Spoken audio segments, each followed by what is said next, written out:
শিহরণে তুমি গল্পের শেষ অংশ। কে এসেছে তা দেখতে এসে এরশাদের সর্ব অঙ্গে আগুন যেন দাউ দাউ করে জ্বলতে লাগে। মেয়েকে এমন আপত্তিকর অবস্থায় দেখবে তা এরশাদ দুঃস্বপ্নেও ভাবেনি কখনো। সে জোরে হুঙ্কার দিয়ে মিহি বলে চিৎকার ছাড়ল। ভয়ে মিহির বুক কেঁপে উঠল মুহূর্তেই। সে খুসরুর বুক থেকে সরে আসলেও কাছ থেকে আসেনি। বড়সড় আধাত দূর এসে খুসরুর থেকে মিহি সরে গেলে খুসরুর বাহাতের মিষ্টান্ন প্যাকেটটি মিহির হাতে ধরিয়ে তার ডান হাতের প্যাকেটটার মুখ খুলল। এক পা দুই পা করে এরশাদের মুখোমুখি হয়ে এক পিস কালো মিষ্টি হাতে তুলে বলল, আসসালামু আলাইকুম মাননীয় গ্যাস বেলুন মশাই। সকাল সকাল মিষ্টি মুখ করাতে আসলাম আমার ভাবি শ্বশুর বাড়ির লোকেদের, নইলে পরে তো সবাইকে একসাথে পাবো না রাত ছাড়া।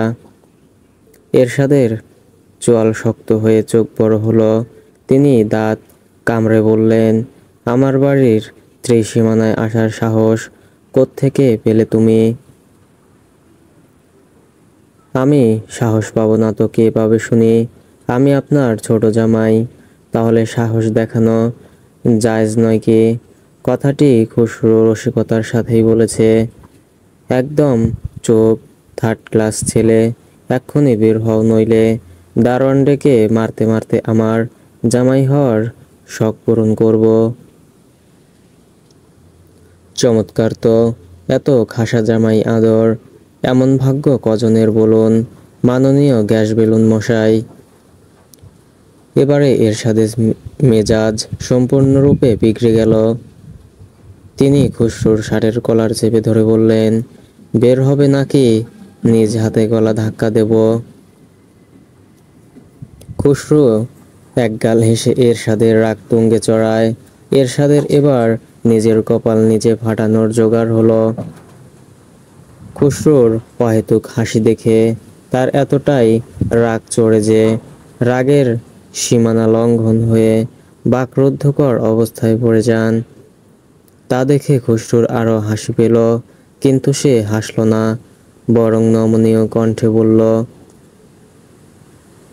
আপনি আমার বাবার বয়সী, একটু আকটু মজা করি, তবে বেয়াদবি নয়, এর জন্য আমি ক্ষমা প্রার্থী। কিন্তু কি করব বলুন? আমি যে বড্ড ভালোবাসি আপনাকে রাগাতে, কিন্তু আপনি যদি না রাগেন তাহলে কি আমি রাগাই বলুন? আপনি রাগেন বলেই তো লোভ সামলাতে কষ্টকর হয়ে দাঁড়ায়। কিন্তু এখন আমি শান্তিমতো সিরিয়াস কিছু কথা বলতে চাই। আপনি না রেগে আমার কথা শুনলে খুশি হব। এরশাদ আরও শক্তভাবে চেপে ধরল খুসরুর কলার। এরপর বলল, যেভাবেই বলো না কেন, আমি আমার মেয়েকে তোমার মতো একজন অকর্মার ঢেকির মতো হাতে কখনোই তুলে দেব না।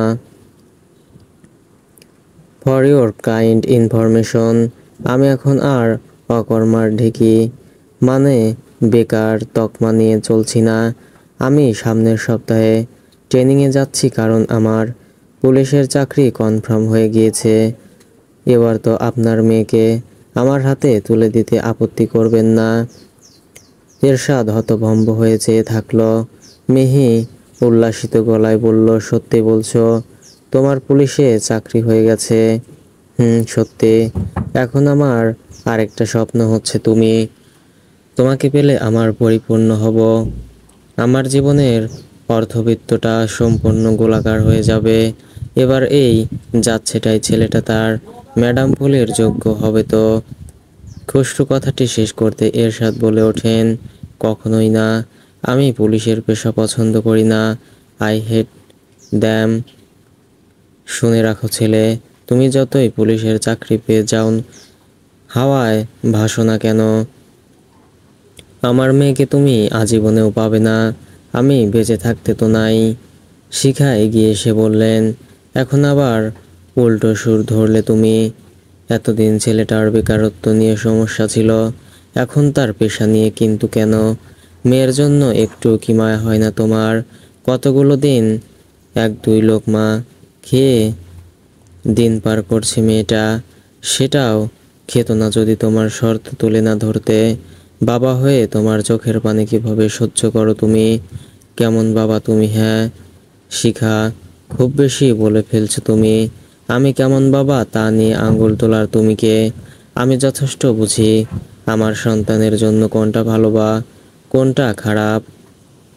সেই দিক থেকে বিবেচনা করেই আমি চাচ্ছি না মিহির বিয়ে এই ছেলেটার সাথে হোক। কেন চাচ্ছ না বাবাই? পুলিশরা কোন দিক থেকে খারাপ? কেন পছন্দ করো না তাদের? এরশাদের দিকে কিছু প্রশ্ন ছুড়ে মিহি। এরশাদ একই মেজাজে বললেন, এরা ঘুষ খায়, এদের লাইফ রিস্ক থাকে, এরা পরিবারকে ঠিকভাবে সময় দিতে পারে না, এরা লোভী হয়, অন্যায় বেশি করে। আর কিছু জানতে চাও? খুশরু বলল, বুঝলাম। আমার শ্বশুরমশাই পুলিশদের ওপর পিএইচডি করেছেন। তার মতে পুলিশ মানে হয় ঘুষ, নয় ঘুষি। ঠিক বলেছি তো শ্বশুরমশাই? এরশাদ বলল, ঠিক তাই। এবার আউট হও জলদি। আর শুনতে ইচ্ছে হচ্ছে না তোমার এই ধারালো জবান। আচ্ছা, আজ না হয় খালি হাতেই যাচ্ছি, কিন্তু পরের বার কিন্তু ছাড়বো না আপনার মেয়েকে। এই বলে মিহির সামনে দাঁড়িয়ে কিছুক্ষণ একধ্যানে তাকিয়ে থাকলো।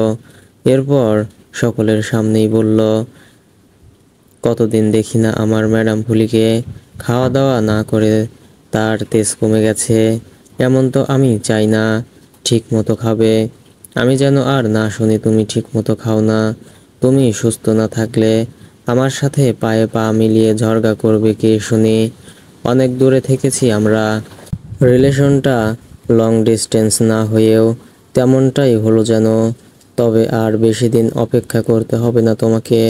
শীঘ্রই আমার বাড়িতে ম্যাডাম ফুলি বানিয়ে তোমার রাগী বাপের কবল থেকে ছো মেরে নিয়ে যাব তোমায়।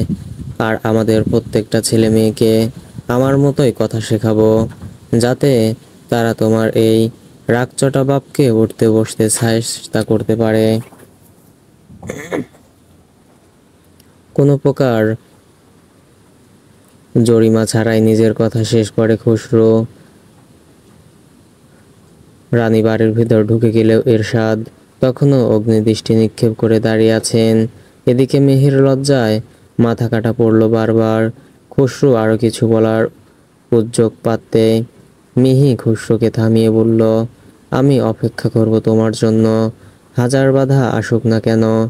আমি শুধু তোমার এবং তোমারই রাগী ম্যাডাম ফুলি হয়ে থাকব চিরকাল। কিন্তু পুলিশদের ঘিরে বাবাইয়ের মনে ঘুষে রাখা ধারণা পাল্টে দেবে তুমি। কথা দাও কখনো ঘুষ খাবে না। মিহি তার হাত এগিয়ে দিয়ে খুসরোর হাত বাড়িয়ে ছুঁয়ে দিয়ে বলল, কথা দিলাম। এরপর এরশাদ জোরালো ধমক প্রয়োগ করলে খুসরো বিদায় জানিয়ে বাড়ি ফিরে আসলো।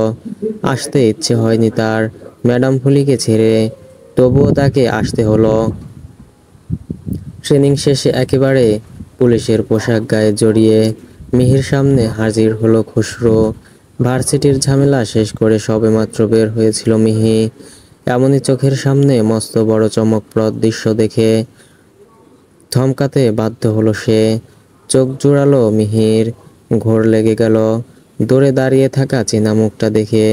খুসরো হাত নাড়িয়ে কাছে ডাকলে পায়ের গতি বাড়িয়ে খুসরোর দিকে অগ্রসর হলো। কাছে গিয়ে বলল, ভালো লাগছে তোমাকে দেখতে, খুব শান্তি লাগছে বিশ্বাস করো। বাবা মাকে দেখিয়েছ নতুন লোক? খুসরো বলল, হ্যাঁ, সেখান থেকে ডিউটি করতে গেলাম, দেন তোমার কাছে আসলাম।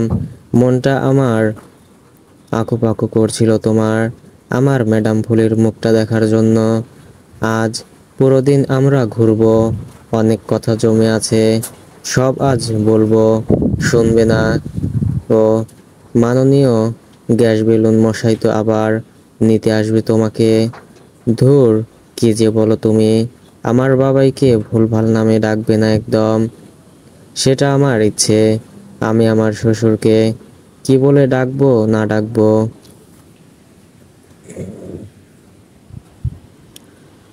তুমি তো তুমি।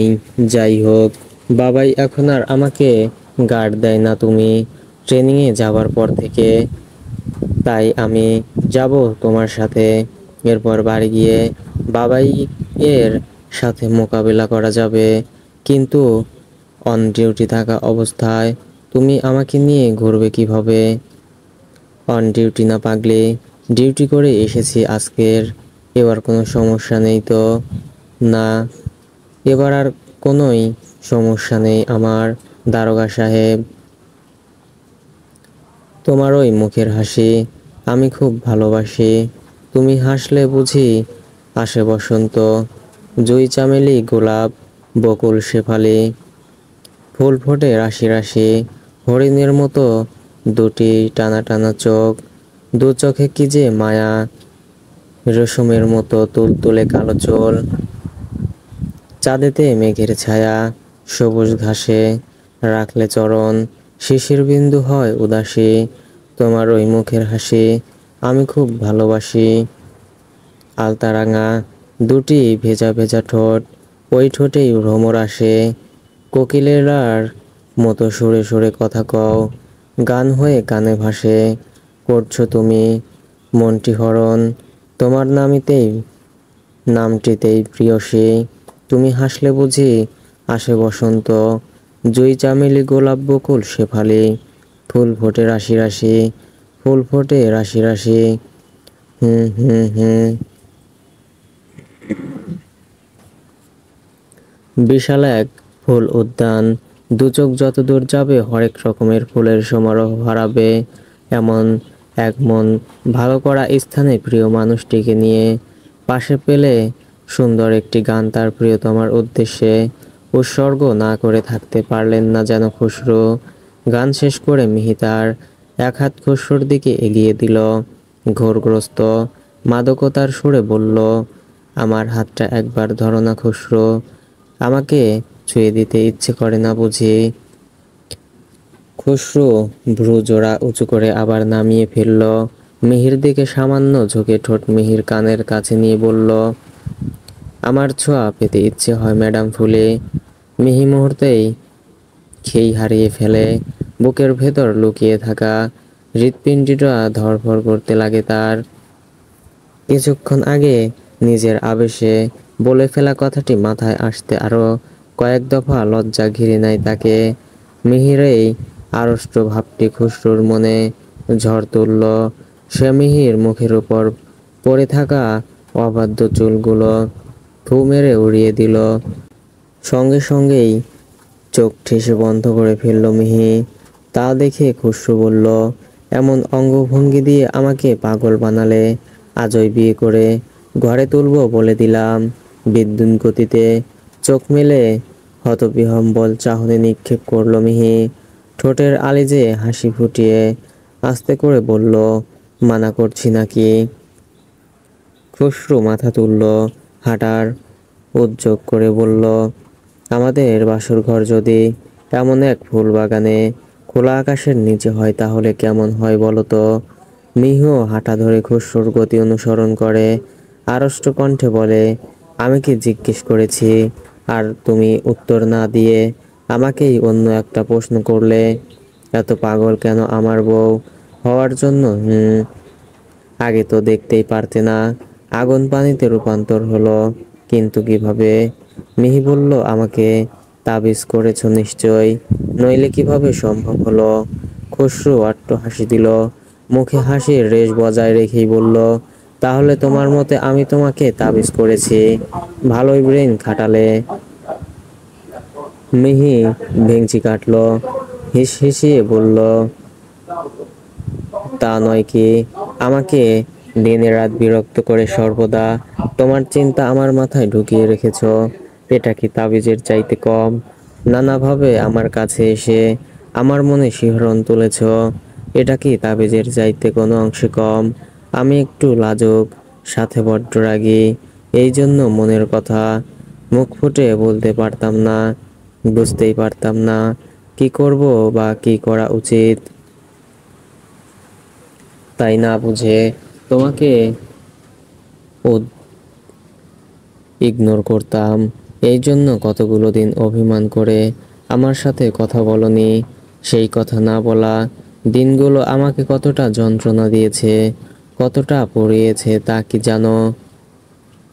জানো না, আমি তৃষ্ণায় কাতর হয়ে পানি পান করতাম, কিন্তু আমার পিপাসা মিটতো না। আমি ঘুমে বিভোর হয়ে ঘুমাতাম ঠিকই, কিন্তু ঘুম পরিপূর্ণ হতো না। এসব কিছু মিলিয়ে আমি উন্মাদ হয়ে তোমাকে খুঁজতে থাকি। তোমাকে পাওয়ার ইচ্ছেটা জন্ম নেয় মূলত তোমার থেকে দূরে চলে আসার পর থেকে। আমি উপলব্ধি করি তোমার মতো অসভ্যকেই আমার লাগবে। তো এসব কি তাবিজ কবজের থেকে কম কিছু মনে হয় তোমার কাছে? আমার তো মনে হয় না, বরং মনে হয় তাবিজও ভালো এই অসহ্য মরণ যন্ত্রণা থেকে। আমি পারছি না তোমাকে ছাড়া থাকতে। আর কত দূরে সরিয়ে রাখবে আমাকে? তুমি চাইলে আমি বিয়ের আগেই তোমার সাথে। খুসরো মিহির মুখে হাত দিয়ে থামিয়ে নিল, ফলে মিহি তার কথা পরিপূর্ণ করতে পারল না। চোখ পানিতে টলমল করছে মিহির। এই বুঝি গাল বেয়ে পড়বে বলে তার আগেই মিহির চোখের পানি দুহাতে শুষে নিল খুসরো। কঠোরভাবে বলল, এই কথাটা বলার সাহস কোথা থেকে পেলে? আর কখনো এসব কথায় মাথায় আনবে না। আমার বউ করে সসম্মানের সাথে আমার সাথে নিয়ে যাব তোমাকে। চিরকালের জন্য তুমি আমার হবে। আর চোখের পানি এত সস্তা মনে করো কেন? একদম ঝরাবে না এই নোনা পানি। যেদিন আমি দুনিয়া ছেড়ে চলে যাব, ওই দিন যত পারো কেঁদো। মিহি চোখ রাঙিয়ে তাকালো, মুখের থেকে খসরুর হাতটি ঝামটা মেরে সরিয়ে দিয়ে বলল, তুমি আসলেই যাচ্ছে তাই একটা ছেলে। যাও, কথাই বলবো না তোমার সাথে। মিহির হাত ধরে বাধা দিল খসরু, আগের জায়গায় টেনে এনে বলল, রাগী মেয়েরা বড্ড জেদি হয় জানতাম, কিন্তু তারা যে সহজ সরল হয় তা জানা ছিল না। আমার ম্যাডাম ফলিটা এত ইনোসেন্ট কেন, এত মায়াবী কেন? তার জানা উচিত সে আমার নেশা। তাই এত বেশি ঘায়েল না করলেও হয়, কারণ আমি যে ভদ্র ছেলে। নয়তো সুযোগ থাকা সত্ত্বেও তাকে উষ্ণ পরশে ছুঁতে পারি না। মিহি লজ্জা পেল, শব্দবিহীন হাসি দিয়ে চোখ নোয়ালো। খুসরু তা দেখে আবারও বলল, মহা মুশকিলে পড়লাম রে ভাই, তোমার সাথে পাকা বিপজ্জনক তো। আমি নিজেকে কন্ট্রোল করে রাখি আর তুমি আমাকে দিশেহারা বানাতে ব্যস্ত। মিহি ঘন ঘন চোখের পলক ফেলে আহাম্মক হয়ে চেয়ে থেকে বলল, আমি কি করলাম? কি করলে? লজ্জা পেয়ে বলছো কি করলে? তুমি জানো না আমি তোমার সব রকম অঙ্গভঙ্গিতে হিসাব ছাড়া ক্রাশ খাই? তারপরেও এমন করা ঠিক বলো? মিহি খিলখিল হাসিতে ফেটে পড়ল। খুসরুর গোছানো চুলগুলো এলোমেলো করে দিয়ে বলল, আমার পাগলটা। তো বলো, আমার কি করা উচিত? হুম, আপাতত বাড়ি যাও। গ্যাস বেলুন নিশ্চয়ই বুঝে ফেলেছে এতক্ষণে, হয়তো প্রচুর রেগেও আছে। গিয়ে তাকে থামাও। আর না পারলে আমাকে বলো, আমি চলে আসবো মাননীয় গ্যাস বেলুন মশাইয়ের হাওয়া লিক করতে। তুমিও না খুসরো, পারো বটে। বাড়িতে ঢোকা মাত্র মিহিকে এরশাদের মুখোমুখি হতে হয়। মিহির মনে হচ্ছে তার বাবা এতক্ষণ ওৎ পেতেছিল কখন সে আসবে আর কখন তাকে শক্তপোক্তভাবে চেপে ধরবে। কিন্তু মিহির ধারণা সম্পূর্ণ পাল্টে গেল, কারণ এরশাদ মিহিকে দেখে উল্টো দিকে ফিরে তার রুমের দিকে চলে যান।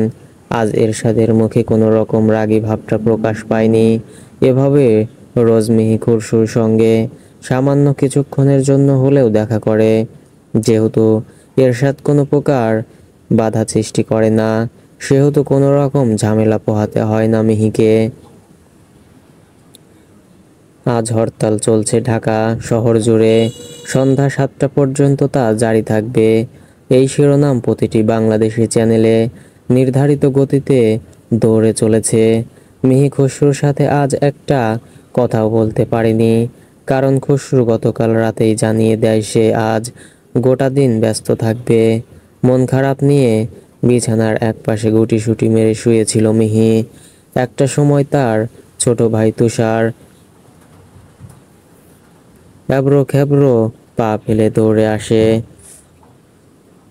দ্রুত গতিতে বলে, আপু জানিস, খসরু ভাইয়াকে টিভিতে দেখা যাচ্ছে। মিহি বিদ্যুৎ গতিতে উঠে বসলো। টিভির সামনে গিয়ে তুখোড় দৃষ্টি ফেলে দেখার চেষ্টা করলো কি হচ্ছে। একটি পাকা রাস্তার আশেপাশে দুটো বাস ও একটা ট্রাকে আগুন লেগেছে। সাধারণত হরতালের দিনে এসব স্বাভাবিক ঘটনা। ধোঁয়া দিয়ে গাড়ানো চারিধার। সেখানে বেশ কয়েকটি শাটার লাগানো দোকানের পাশে খসরু একটা ছেলেকে লাঠি দিয়ে পেটাচ্ছিল ভীষণ মেজাজ নিয়ে। মিহি জায়গাটার নাম জেনে কাউকে কিছু না জানিয়ে তৎক্ষণাৎ বেরিয়ে পড়ল বাসা থেকে। কাঙ্ক্ষিত জায়গাটায় পৌঁছে এদিক সেদিক চেয়ে খসরুর খোঁজ চালায় এলোমেলো দৃষ্টিতে। কিছুক্ষণ পর পেয়েও যায়।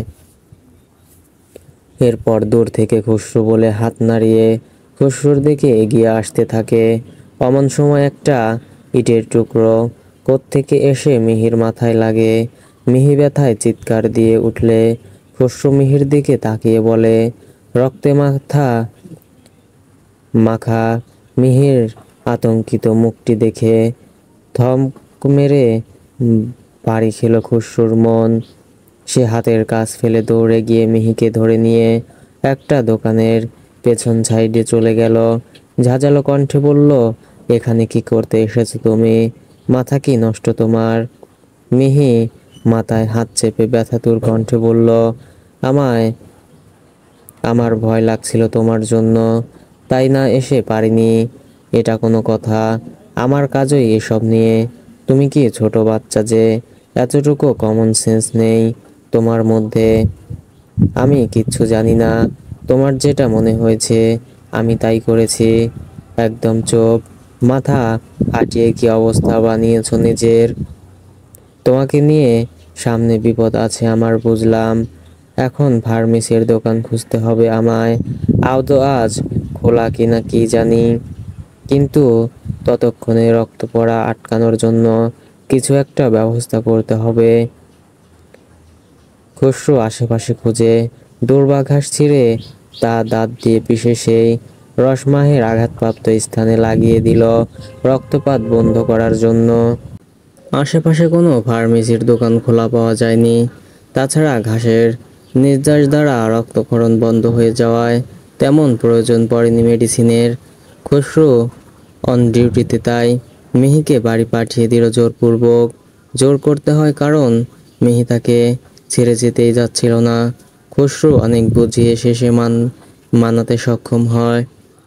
বাড়িতে ঢুকে সোজা নিজের রুমে চলে গেল মিহি। মিহির পেছন পেছন তার বাবা মা ও ছোট ভাইও চলে আসে। প্রথমে শিখা বলে, হঠাৎ কেন চলে গেলি? মাথায় কি হয়েছে তোর? মুখ চোখ এমন দেখাচ্ছে কেন? ভালোই। আতঙ্ক প্রকাশ পাচ্ছে শিখার চেহারায়। মিহি কোনো জবাব দেয়নি। মিহির থেকে জবাব না আসায় এরশাদ বলল, ও আর কি জবাব দেবে শিখা? ভয়ঙ্কর স্ট্রাইকের মধ্যেও তোমার মেয়ে গেছে খসরুর সঙ্গে দেখা করতে। সেখানে দুর্ঘটনা হওয়াটা স্বাভাবিক নয় কি? নিউজে রাস্তাঘাটের অবস্থা কতটা ভয়াবহ দেখাচ্ছে। দেখে আমার শরীর শিউরে উঠছে বারবার। আর তোমার মেয়ে কিনা সাহস দেখিয়ে রাস্তায় নেমে গেল। সেখান থেকেই মাথায় আঘাত নিয়ে এসেছে। দেখো গিয়ে। কি আমি ঠিক বললাম তো? মিহি এবারও কোনো জবাব দেয় না, নিশ্চুপ দাঁড়িয়ে রয় জবথবু হয়ে। তা দেখে এরশাদ কিছুটা বিকৃত করে বলে, তোমার চুপ করে থাকায় আমি যে ঠিক ধারণা করেছি তা স্পষ্ট প্রমাণ হয়ে গেল। কিছু বলার নেই আমার। কটা দিন কাহিনী দেখে গিয়েছি, শুধু হাওয়ায় উড়তে দিয়েছি তোমাকে। এর কারণ আজকের এই দিনটা। শোনো, ভালোবাসা অন্যায় না, কিন্তু অতিরিক্ত ভালোবাসা অন্যায়। এর ফলে পার্শ্ব প্রতিক্রিয়া দেখা দেয়। যেমন ধরো, তুমি খুশরুকে পাগলের মতো ভালোবাসো, আর সেই জন্যই তার আপদ বিপদ দেখলে তোমার অস্থিরতা কাজ করে। তাকে হারানোর প্রচণ্ড ভয় পাও তুমি, কিন্তু তাই বলে কি সে ঝুঁকি নিয়ে তার দায়িত্ব পালন করবে না? সে ঠিকই তার দায়িত্ব পালন করবে, আর তুমি বাড়িতে বসে বসে চিন্তায় মরবে। ফলে অসুস্থ হতে বেশি সময় নেবে না। তুমি যেমন নিজের ক্ষতি করবে, ঠিক তেমনইভাবে খুশরুরও, কারণ সে তো তোমার জন্য মন দিয়ে নিজের কাজে কনস্ট্রাকশন করতে পারবে না। তুমি তাকে বাধা দেবে প্রতিপদে, আর এটা আমি বুঝে। সারা তোমার আজকের প্রতিক্রিয়া দেখে এখনো সময় আছে। ভাবো, তুমি খুশরুকে বিয়ে করলে এমন দিন আসবে যে ফ্যামিলিকে ঠিকঠাক সময় দিতে পারবে না। হয়তো নিজের কাজকে সম্মান দিতে গিয়ে প্রাণও হারাতে পারে। বাবাই, হঠাৎ চিৎকার দিয়ে উঠে মিহি। তখন শিখা বলল, ঠিকই তো বলেছে তোর বাবা। তুই আজকে যা করলি, এতে আমিও নিশ্চিত হলাম তুই খুশরুর জন্য ক্ষতিকর। এমন ভয়ভীতি নিয়ে সংসার করতে পারবি না। দেখা যাবে কঠিন সময় আসলে খুশরুকে কাজেই যেতে দিবি না। যেতে দিলেও ভয়ে চিন্তায় দম আটকে মরে থাকবি। এখন প্রায় অধিকাংশ মানুষই ভয়, চিন্তা, অবসাদের জন্য মারা যাচ্ছে। এভাবে জীবন চলবে না মা। আমি না হয় তোর সেই অবস্থাটা কল্পনাই করতে পারছি না। না হলে দেখবো কি করে বল? কষ্ট করে দুনিয়ায় এনেছি সন্তানদের, সেই সন্তানের খারাপ হোক তা চাই না আমি। দুনিয়ার কোনো বাবা মাই তা চান না। যখন মা হবি তখন বুঝবি, তার আগে না। তাই আমার মতে দরকার নেই খুশরুর সাথে জড়ানো। এতে তোরা কেউ ভালো থাকবি না। একটু মাথা খাটিয়ে ভাব বিষয়টা। এরশাদ বলল, একদম সঠিক কথা বলেছ শিখা। আজ বুঝলে তাহলে তুমি? কিন্তু তোমার মেয়ে এখনো বোঝেনি হয়তো। বুঝলে কিছু একটা বলতো, কিন্তু আমি আমার আমি আর তাকে আটকাতে চাই না। কিন্তু সে যদি খুশরুর কাজের ধরন বিচার বিবেচনায় এনে নিজেকে সেভাবে মানিয়ে নিতে পারে, তবে আমি হাসি মুখে তার আর খুশরুর হাত এক করে দেব। নতুবা আমি যাকে পছন্দ করব তাকেই বিনা বিরোধে গ্রহণ করতে হবে। এখন চুপ করে না থেকে জবাব দিতে বলো তোমার মেয়েকে। তার সামনে কঠিন বাস্তবতা তুলে ধরেছি। এবার সিদ্ধান্ত একান্তই তার। কোনো কিছু চাপিয়ে দেওয়ার ইচ্ছে আমার নেই। তাই স্বাধীন মতামত দিতে বলো। মিহি ফুসকর একটা তপ্ত নিঃশ্বাস ত্যাগ করলো। শান্ত স্বরে বলল, আমি খুশরুকেই বিয়ে করতে চাই। ওকে ছাড়া অন্য কাউকে চিন্তা করা সম্ভব না আমার পক্ষে। আমি এখন থেকে চেষ্টা করব ভয়কে এড়িয়ে চলার। মেনে নেব আগামী প্রতিটি পদক্ষেপ। আমার জন্য দোয়া করো শুধু। সেদিন আর কোনো কথা এগোয়নি সেই দিন নিয়ে। কিছুদিনের মধ্যে খুশরু আর মিহির বিয়ের দিন ঠিক করা হবে। দুই পরিবারে বসবে এ নিয়ে। মিহি এখন অনেকটা বুঝিয়ে নিয়েছে নিজেকে। এখন আর আগের মতো ভয় পায় না, বরং সে খুশরুকে উৎসাহ দেয় প্রতিনিয়ত। ভার্সিটির ক্যান্টিনে আড্ডা দিয়ে কফি খাচ্ছিল মিহি ও তার সবচেয়ে কাছের সহচরী নিশি। গল্পে গল্পে হঠাৎ নিশি বলে ওঠে, মিহি, ভার্সিটির পাশের গলিটায় দাঁড়িয়ে থাকা সেই বখাটে ছেলেটা আমাকে হুমকি দিয়েছে। আমি যদি আজ তার প্রপোজাল অ্যাকসেপ্ট না করি, তাহলে ভার্সিটি থেকে বের হলেই সে আমার মুখে অ্যাসিড ছুঁড়ে মারবে। বলেই অট্ট হাসি দিল নিশি। মিহি বিরক্ত হলো, মেজাজ নিয়ে বলল, এটা হাসার বিষয় নয় নিশি। যদি সেই ছেলে সিরিয়াস বলে থাকে তখন আমি বলি কি, তুই কয়দিন ওই রাস্তা দিয়ে যাস না, বললেই হলো। কোথাকার কোন বখাটে ছেলে। ও বলল আর আমি ওর প্রপোজাল অ্যাকসেপ্ট করে নেব নাকি। আর হুমকি দিচ্ছে যাতে আমি ভয়ে রাজি হয়ে যাই। আজ ভার্সিটি আসার পথে কড়াভাবে কয়েক কথা শুনিয়ে এসেছি। ভালোভাবে মন খুলে অপমান করেছি আজ। এসব হুমকি নামক ছলচাতারু করে আমাকে কাবু করা সহজ না বুঝলে। তারপরেও একটু সাবধানে থাকিস। তোদের তো নিজস্ব গাড়ি নেই, তাই কয়েকদিন আমাদের গাড়িতে করে বাড়ি পৌঁছে দেবো তোকে। আর আজকেই আমি খসরুকে এই নিয়ে বলবো। ও ঠিক দেখে নেবে এই বখাটেকে। তাই তো, আমার তো পুলিশওয়ালা জিজু আছে, তাহলে ভয় কিসের। নিশি কথাটি বলা মাত্র মিহি মুচকি হেসে বলল, একদম ঠিক বলেছিস। লেকচার শেষ হলে ভার্সিটি থেকে একসঙ্গে বের হয় মিহি আর নিশি। ভার্সিটির মাঠের একপাশে সারি সারি গাড়ি পার্কিং করা। তারা দুজন একে অপরের সাথে কথা বলতে বলতে গাড়ির দিকে এগিয়ে আসছিল। কি এই মুহূর্তে কেউ একজন এসিড ছুঁড়ে মারল নিশির মুখে। সেখান থেকে কিছু অংশ ছিটকে গিয়ে মিহির এক পাশের গাল ও গলা স্পর্শ করলো। সঙ্গে সঙ্গে দুজন গলা ছেড়ে আত্মচিৎকার দিয়ে উঠল। মাটিতে লুটিয়ে গড়াগড়ি খেল মুখ চেপে। খবর পেয়ে খুশরু যেন মরীচিকার পেছনে ছোটার ন্যায় দিক বেদিক শূন্য হয়ে হাসপাতালে ছুটে আসে। তার অপেক্ষার প্রহর শেষ হয় কয়েক ঘন্টার ব্যবধানে। খুশরু অনুমতি পেয়ে মিহির ক্যাবিনের দরজার ভেতরের দিকে ঠেলল প্রবেশ করবে বলে, কিন্তু এক কদম বাড়িয়ে পুনরায় পা পিছিয়ে আনল। খুশরু ছাড়া অন্য সবাই মিহির কেবিনে চলে গেলেও খুশরু কোনোভাবেই সাহস পাচ্ছে না যাবার। একদল ভয়ের ঝাঁক ভীতু বানিয়ে দিল খুশরুর মন ও প্রাণ। হাত কাঁপিয়ে দিল থরথর করে। তবুও তাকে ভেতরে যেতেই হবে, এই ভাবনা নিয়ে শেষ পর্যন্ত ঢুকেই গেল। মিহি পাগলের মতো নিজের গালে চড় বসাচ্ছে, চিৎকার দিয়ে উঠছে ক্ষণে ক্ষণে। কখনো বা বেডের সাদা চাদরটা জোর খাটিয়ে ছেঁড়ার চেষ্টা করছে। কেউ আটকাতে আসলে তাকে ধাক্কা দিয়ে নিজের থেকে সরিয়ে দিচ্ছে।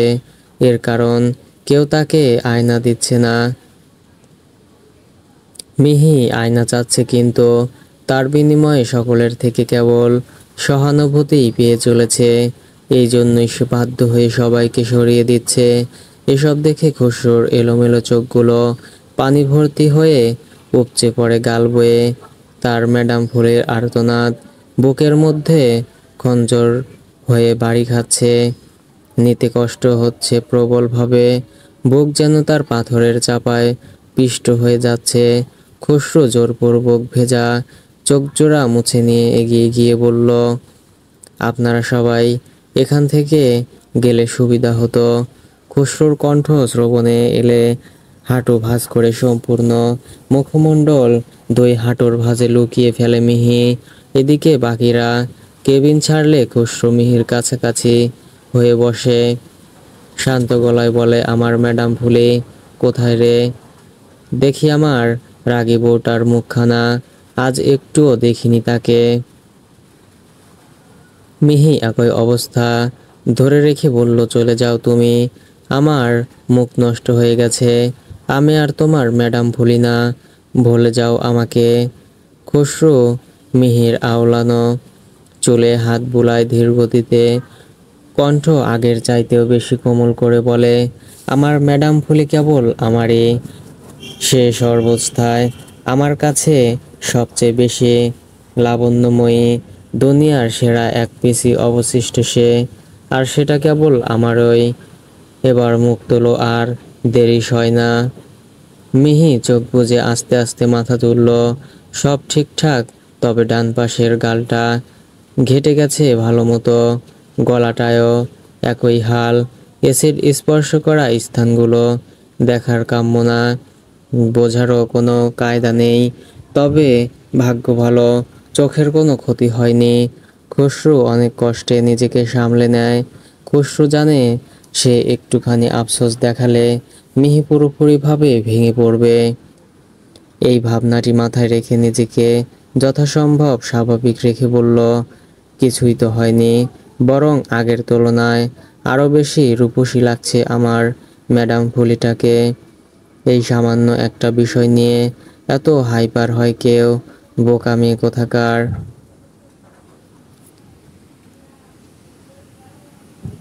ফ্যালফ্যাল দৃষ্টি মেলে চাইল মিহি, স্বর ভাঙা গলায় বলল, সত্যিই বলছো তো?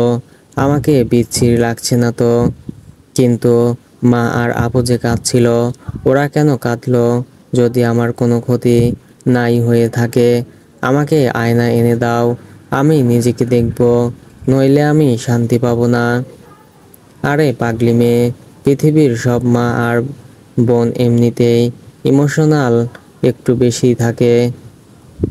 আমার একটু জ্বর আসলে আমার আম্মু আর বোন অস্থির হয়ে যায়। সেখানে তুমি হাসপাতালের বেডে, তো তাদের কান্নাকাটি করাটা ন্যাচারাল নয় কি? আচ্ছা তাই বলো। কথাটি আনমনে বলে এক থাবায় খসরুর বুক পকেটে থাকা ফোনটি নিজ আয়ত্তে নিয়ে আসলো। খসরু ভাবতেও পারেনি মিহি এমন কিছু করবে বলে। ফোনের স্ক্রিনে নিজের দগ্ধ বিভৎস চেহারা দেখে না শব্দে আরও একবার চেঁচিয়ে ওঠে, তবে গলা ভাঙা থাকায় অত বেশি শব্দ উৎপন্ন হলো না এবার। মিহি দিশেহারা হয়ে উন্মাদের ন্যায় ছোটাছুটি করলে খসরু জোর করে নিজের বুকের সঙ্গে চেপে ধরল তাকে। মিহি কাঁদছে তো কেঁদেই চলেছে, কোনো কিছুতেই তাকে থামাতে পারছে না খসরু, বরং সে নিজেই। মিহির অবস্থা দেখে কাহিল প্রায়। তার ম্যাডাম ফুলের চোখের পানি তার নিকট কোনো খরপরশার চেয়ে কম কিছু মনে হচ্ছে না। সেই খরপরশা তাকে ক্ষুরধারা হয়ে তলিয়ে নিয়ে যাচ্ছে প্রবল আক্রোশে।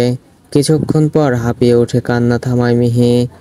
নিশ্চল মিহি চোখ বুজে খসরুর বুকে মাথা ঠেকিয়ে তখনও সেই মুহূর্তে না বলেই একজন পুলিশ কর্মকর্তা ভেতরে চলে আসে। খসরুর উদ্দেশ্য বলে, স্যার, এসিড গন্ধনিশি নামক মেয়েটি 8তলা থেকে লাফ দিয়ে আত্মহত্যা করেছে কিছুক্ষণ হলো। Now she is no more. Police কর্মকর্তার বলা কথাগুলো জিমুর্তের ন্যায় কাঁপন ধরালো মিহির মনে। আঘাতের পর আঘাত পেয়ে ভারী ক্লান্ত সে কঠিন রূপে ভেঙে পড়ে এখন। হিতাহিত জ্ঞানটাও লোপ পেল মিহির। সে কাঠ গলায় বলল, ঠিক কাজই করেছে নিশি, বেঁচে থেকে কি করতো আর? আমিও সুইসাইড করব, আমিও বিদায় জানাবো এই নিষ্ঠুর দুনিয়ার নিকৃষ্ট মানুষগুলোকে। খসরু বার দুই ঝাঁকুনি দিল মিহির দুই বাহুদয় চেপে, কিন্তু মিহি একই সুর বাজিয়ে চলেছে বারবার, আর তা হলো সে আর বাঁচতে চায় না। খসরু সজোরে এক চর বসিয়ে মাহির ধ্যান ভাঙালো, গর্জে উঠে বলল, স্বার্থপর মেয়ে, কিভাবে ভাবলে তুমি আমাকে ছেড়ে চলে যাবে? আমি তো বলিনি তোমায় কুৎসিত লাগছে, তারপরেও এই চিন্তা কেন মাথায় আনতে পারলে? তো কি করব আমি বলতে পারো? আমি আয়নায় নিজেকে দেখলে ঠিক করতে পারবো না।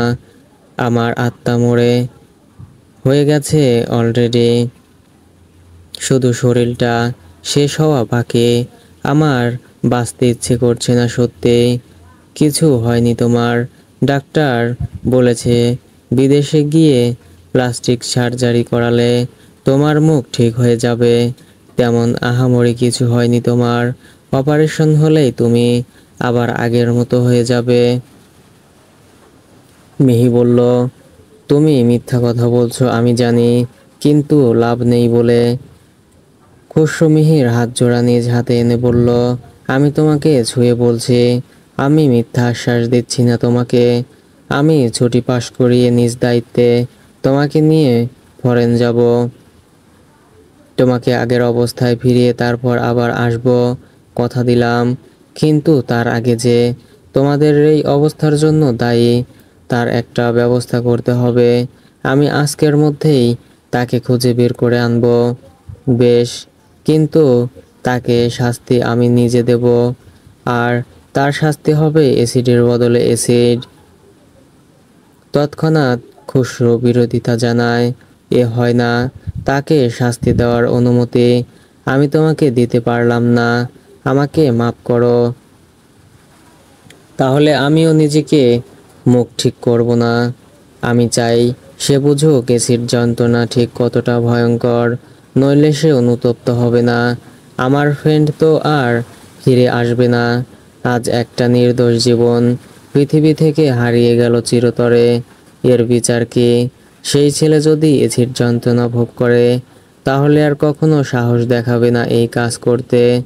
অন্যদের জন্য এটা শিক্ষামূলক দৃষ্টান্ত হয়ে থাকবে। তুমি প্লিজ না করো না, যেভাবেই হোক ব্যবস্থা করে দাও, নইলে আমিও হারিয়ে যাব নিশির মতো। খসরু বেশ কিছুক্ষণ সময় নিয়ে বলল, তাই হবে, আমাকে সময় দাও শুধু। খসরু তার কথা রাখলো, মিহিকে সুযোগ করে দিল প্রতিশোধ নেওয়ার। প্রতিশোধ নেওয়া হলে মিহিও তার কথা রাখলো। আমেরিকার নামকরা এক সার্জনের থেকে মিহির প্লাস্টিক সার্জারি করিয়ে মুখের নষ্ট হওয়া জায়গাটি ঠিক করা গিয়েছে। তবে গলার অংশটা পুরোপুরি ঠিক না হলেও অনেকাংশ ঠিক করা গিয়েছে। মিহি এতেই খুশি, অনেক অনেক বেশি খুশি সে। দেশে ফিরে মিহি ও খসরুর বিয়ের তারিখ ফেলা হয়। নির্ঝঞ্ঝাটে বিয়েটা নির্দিষ্ট সময়ে সম্পন্ন হয়ে গেল। বহুল কাঙ্ক্ষিত এই দিনটির জন্য কতই না বাধা বিপত্তি পাড়ি দিতে হয়েছে দুটি অতৃপ্ত আত্মাকে। তবে সম্পর্কের ডোর মজবুত থাকায় শেষ হাসিটা তারাই হাসল, ভালোবেসে জয়ী হয়ে। আবারও একবার নতুন করে অমর প্রেমের সাক্ষী হলো তাদের জুটি। এরশাদ তার পরিচিত কিছু লোকদের সাথে কুশল বিনিময় করে সবে উঠে দাঁড়ায় কি অমনি খসরু 2 গ্লাস কোল্ড ড্রিঙ্কস এনে হাজির হলো এরশাদের সামনে। একটা গ্লাস এগিয়ে দিয়ে বলল, মাথা ঠিক আছে তো আমার চৌধুরী সম্মানিত আদনীয় মাননীয় গ্যাস বেলুন মশাইয়ের। এরশাদ গম্ভীর মুখ করে বলল, একেবারে জেলে পুরে দেব তোমাকে, নইলে ডিরেক্ট ক্রসফায়ার। বলেই হো হো করে হেসে উঠলেন। খসরু তাল মিলিয়ে বলল, আচ্ছা, আমার একটা প্রশ্নের উত্তর দিন তো, যদি পারেন, তাহলে বুঝবো আপনার মাথায় বুদ্ধির কারবারি আছে। আচ্ছা, এরশাদ বলল, আচ্ছা শুনি, বলুন তো, দুধ বিক্রি করে মদ খাওয়া ভালো, নাকি মদ বিক্রি করে দুধ কিনে খাওয়া ভালো? উত্তর দিন ভেবে। এতে ভাবার কি, কোনোটাই ভালো না, সোজাসাপটা উত্তর দিলেন এরশাদ। তাই নাকি শ্বশুর মশাই? কিন্তু আমি যদি বলি যে কোনো একটা বাছাই করতে, তাহলে কোনটা করবেন? এরশাদ এবার ভেবে বলল, মদ বিক্রি করে দুধ কিনে খাওয়া ভালো। তাহলে খসরু বলল, কিভাবে ভালো? সে নিজে ভালো জিনিস খাবে, কিন্তু অপরকে নেশা করাবে, এটা আবার ভালো হয় কিভাবে? এখানে তো স্বার্থপরের পরিচয় পাওয়া গেল। এরশাদ মাথা চুলকে বলল, ও হ্যাঁ, ঠিক তো, তাহলে দ্বিতীয়টাই ভালো, দুধ বিক্রি করে মদ খাওয়া। কি যে বলেন না শ্বশুর মশাই, মদ খাওয়াকে সাপোর্ট করেন আপনি? ছি ছি, এটা কিন্তু একদম ভালো কথা নয়। এরশাদ রেগে গেলেন তুমুল আকারে। খসরুর কান টেনে ধরে বললেন, বাবা তুল্য শ্বশুরকে বিভ্রান্তিতে ফেলা হচ্ছে তাই না? আজ কান টেনে ছিঁড়েই দেব, দম নেব তোমার। তাহলে আগামীকাল সকালে খবরের কাগজের প্রথম পেজেই লেখা থাকবে, বিয়ের দিন শ্বশুরের হাতে মেয়ে জামাই তার বহুকাল সযত্নে সংরক্ষণ করা কানটি হারালো। ভালোই আনকমন ঘটনা হবে তাই না? এরশাদ না হেসে পারলেন না খসরুর কথায়। তিনি প্রসন্ন মনে খসরুর সাথে আলিঙ্গন করলেন প্রগাঢ় হাসির মাধ্যমে। ফুলে সাজানো 4 দেয়ালের ঘরটায় সদ্য বউ নামে স্বীকৃতি পাওয়া মিহি তার সবচেয়ে অপছন্দের মানুষটার জন্য অধৈর্য হয়ে অপেক্ষা করছে। তবে তার অপেক্ষার প্রহর কিছুতেই শেষ হতে চাচ্ছে না। মহুয়া, নেহা ও ডলি তো হতেই দিচ্ছে না। তারা বাসর ঘরে চুইংগামের আঠার মতো লেপ্টে আছে। যাবার কোনো উদ্যোগই তাদের মধ্যে পরিলক্ষিত হচ্ছে না। ওইদিকে খুশরোর টিকিটিও নজরে আসছে না। মিহি নির্লজ্জ হয়ে সবাইকে তাড়িয়ে দিতে চেয়েও যাওয়াটাই সম্পূর্ণ দিচ্ছে না আলোচনার পাত্রী হবে বলে।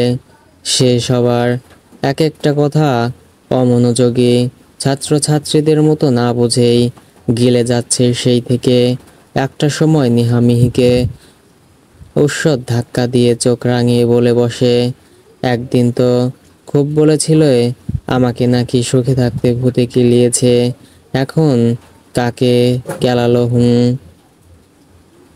মিহি হাসি দিয়ে বলল, আমাকে ধন্যবাদ না দিয়ে ঠেস মারা হচ্ছে। আমি তো নিজের ঘাড়ে ভূত টেনে তোমাকে বাঁচালাম, এর জন্য ট্রিট না দিয়ে ছেঁড়াবেড়া কথা বললে তো হবে না। জলদি ট্রিট দাও। বউ মানুষ, তাতে কি? ট্রিট আমি নেবই।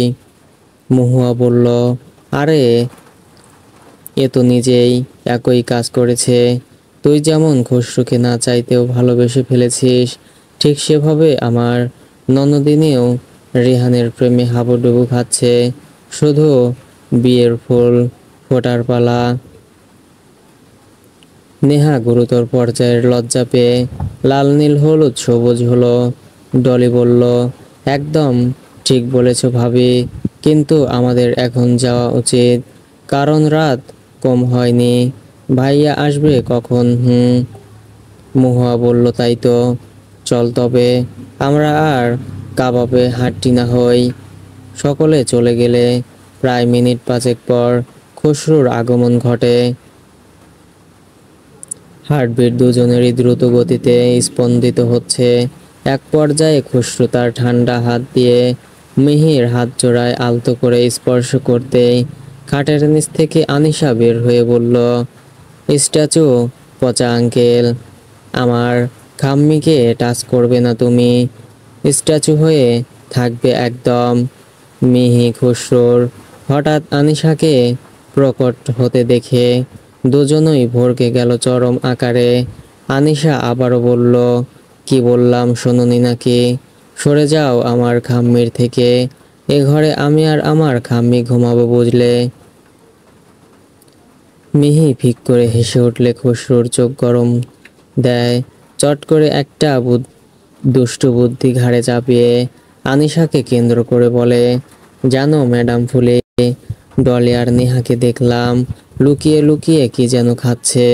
আমি দেখে ফেললে ওরা বলল আনিশাকে যেন না বলি, তাহলে নাকি ওরা শান্তি মতো খেতে পারবে না। আনিশা জানতে পারলে নাকি ভাগ বসাবে। আনিশা তুমুল আশ্চর্য নিয়ে জিজ্ঞেস করে, সত্যি বলছো তো পচা আঙ্কেল? তারা দুজন আমাকে রেখে একা একাই খাচ্ছিল। খসরু একই স্বরে বলল, আমি তো নিজের চোখে দেখলাম।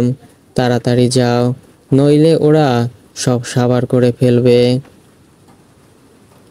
আচ্ছা পচা আঙ্কেল, আমি যাচ্ছি এখন। ভালো করেছো আমাকে বলে। আর হ্যাঁ, আজকে তুমি আমাকে ডবল ব্যাটারি না বলে আনিশা বলছো, তাই আমি যতক্ষণ না আসবো ততক্ষণ আমার খাম্মিকে একটা চুমু খেতে পারো। একটাই কিন্তু, ওকে পচা আঙ্কেল। আনিশার পাকা পাকা কথায় খসরু আর মিহির চল ঝুলে যাওয়ার জো বাঁধে। আনিশা চলে গেলে পুনরায় দরজা বন্ধ করে নিল খসরু। মিহির মুখোমুখি হয়ে বসে বলল, শেষে পিচ্চিটাও বাদ রাখলো না, এটাকেও পার করতে হলো তোমাকে একা পাওয়ার জন্য। এবার অন্য কেউ আসার আগে রোমাঞ্চ শুরু করি, নইলে আজকের রাতটাই মাটি মাটি হয়ে যাবে। মিহি অনেক আগেই মুখ থেকে ঘোমটা সরিয়ে রেখেছিল, এবার পুরোটা সরিয়ে মুখটা খসরুর দিকে এগিয়ে নিয়ে চোখ বন্ধ করে নিল। সেই সাথে গলা দিয়ে কেমন একটা শব্দ করে কিছু বোঝাতে চাইল। খসরু মিহির ইঙ্গিত বুঝে বাঁকা হেসে বলল, আগে তুমি। এই বলে গাল পাতল। মিহি মুচকি হেসে খসরুর গালে চুমু খেলো শব্দ করে। এরপর অপর গাল পাতলে সেখানেও চুমু খেলো। এক পর্যায়ে ঠোঁটে ইশারা করলে লজ্জায় গুটিয়ে আসে মিহি, ঠিক যেন লজ্জাপতি গাছের মতো করেই। মিহি ছোট স্বরে মিইয়ে যাওয়া কণ্ঠে বলল, যা। খসরু একটানে তার বুকে নিয়ে আসে মিহিকে। আচমকা মিহির অধরে ছোট করে চুমু খেয়ে ছেড়ে দিতেই ছোট বাচ্চাদের ন্যায় খসরুর বুকের সঙ্গে মিশে গেল। খসরু তা দেখে হেসে ফেলল। হাসার সময় হালকা করে এক শব্দ বাতাস উৎপন্ন হলো, যা মিহির সারা দেহে শিহরণ তুলে তাকে নেশা ধরাতে বাধ্য করল। মিহি তার কাপা নড়বড়ে ঠোঁটজোড়া খসরুর ঠোঁটের কাছে নিয়ে গিয়ে বলল, আমাকে তোমার সঙ্গে মিশিয়ে নাও খসরু। তুমি বোঝো না আমি ঠিক কতখানি চাই তোমাকে। আমার শিহরণে তুমি, শুধুই তুমি। অসভ্য, অসহ্য যাচ্ছে তাই একটা কথা কি কানে ঢোকে না। খসরু এবার আর নিজেকে ধরে রাখলো না। বাঁধন ভেঙে মিহিকে আরো কাছে নিয়ে আসলো। ঘোরগ্রস্ত গলায় ফিসফিস করে বলল, আমার রাগী ম্যাডাম ফুলিটা, তোমার প্রতিটি পশমের গোড়ায় আজ প্রেমের শিহরণ তুলব। বলেই আস্তে করে কামড় বসালো মিহির কানের লতি বরাবর।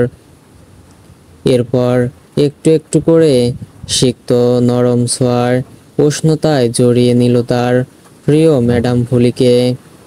সো ফ্রেন্ডস, গল্পটি কেমন হয়েছে অবশ্যই কমেন্ট করে জানিয়ে দিবেন এবং নিত্য নতুন গল্প দেখতে চাইলে চ্যানেলটি সাবস্ক্রাইব করে পাশেই থাকবেন। ধন্যবাদ সবাইকে।